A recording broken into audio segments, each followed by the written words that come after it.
Bonjour les enfants, voici une vidéo qui corrige les problèmes demandés pour lundi. Si vous ne les avez pas faits, faites-les maintenant, avant de regarder la vidéo. Alors, premier calcul, problème. Pascal possède 12 crayons, Julien en a 14 et Sonia 11. Combien de crayons ont-ils à tous les trois? Alors, tous les trois, ils ont combien de crayons? Il suffit de compter ceux qu'a Pascal, ceux qu'a Julien et ceux qu'a Sonia. Donc on fait 12 plus 14 plus 11. Et donc là, 2 plus 4, 6, 6 plus 1, 7, 1 plus 1 plus 1, 3. Donc Pascal, Julien et Sonia ont 37 crayons à tous les trois. Deuxième problème. Michael a 20 € dans son porte-monnaie. Il achète une voiture miniature qui coûte 12 € et une sucette à 3 €. La question c'est combien a-t-il dépensé en tout?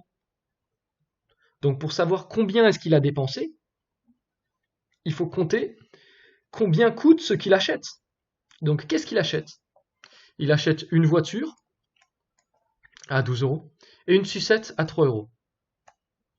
Donc ça c'est ce qu'il achète. 2 plus 3, 5, et 1, 15. Donc ce qu'il a dépensé, c'est l'argent dont il avait besoin pour acheter ces deux objets. Les 20 € qu'il a dans son porte-monnaie, ce n'est pas une donnée intéressante pour résoudre le problème. Donc il faut bien dans les problèmes lire ce qu'on nous demande, quelle est la question pour répondre à la question et pas chercher combien est-ce qu'il lui reste d'argent par exemple. Troisième question, dans un autocar il y a 30 sièges. Pour l'instant, 15 personnes sont assises. Ensuite, 10 personnes montent dans le bus. Combien y a-t-il de personnes maintenant dans le car? Ici aussi, le fait qu'il y ait 30 sièges dans le car ne nous aide pas à répondre à la question. La question c'est combien est-ce qu'il y a de personnes dans le car? Donc il y en avait 15 et plus tard il y en a 10 qui arrivent. Donc pour savoir combien il y a de personnes dans le car, le nombre de sièges, qu'il y en ait 30, 150, 200, ça ne change rien. On veut savoir combien il y a de personnes. Donc 15 plus 10. 15 plus 10, on n'a même pas besoin de faire le calcul.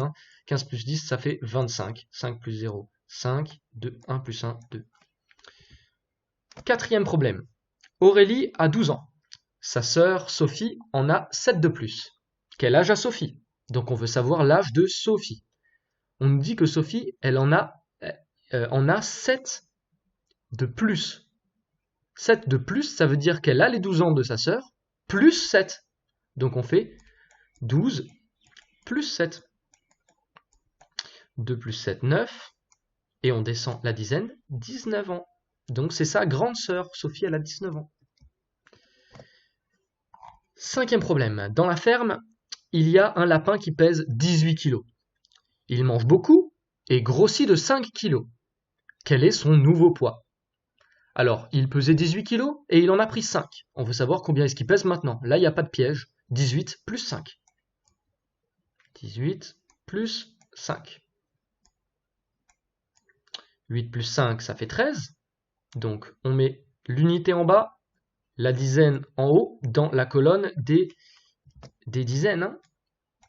1 plus 1, 2. Donc, il fait 23 kg maintenant, ce gros lapin. C'est un gros lapin. Un collectionneur se rend dans un magasin de musique pour acheter des maquettes de 3 instruments. Un piano à 32 €, un violon à 12 € et une guitare à 21 €. Combien a-t-il dépensé? Donc il a dépensé le prix des 3 instruments. Donc il faut additionner 32 plus 12 plus 21.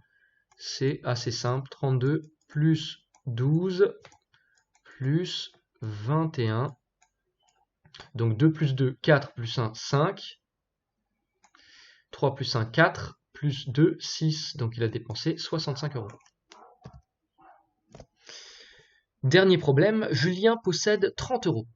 Il va dans un magasin de jouets et veut acheter les objets suivants. Un ourson à 9 €, un hélicoptère à 7 € et une voiture à 8 €. Aura-t-il assez d'argent?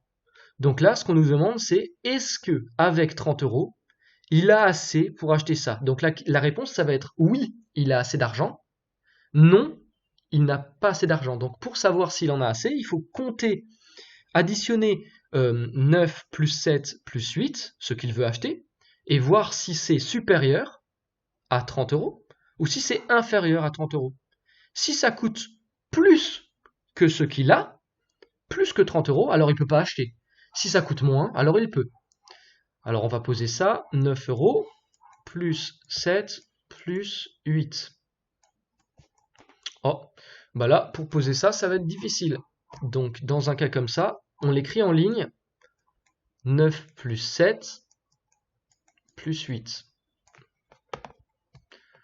On va faire 7 plus 9 ici, 7 plus 9, ça fait 16. Et ensuite, le plus 8 qui manquait, pour avoir... donc pour aller à 20, c'est 4. Donc 16 plus 4, 20. Et 4 plus 4, 8. Donc 20 plus 4, 24. Voilà. Ou sinon, on peut le poser, hein, 16 plus 8. Mais sinon, on va à la dizaine supérieure. 16 pour la dizaine supérieure, comme il y a un 6, il manque 4. Et 8, c'est 4 plus 4. Donc 20 plus 4, 24. Voilà, j'espère que ça a bien fonctionné pour vous, que vous avez réussi à faire les problèmes. Et au cas contraire, que cette correction vous a aidé. À la prochaine fois.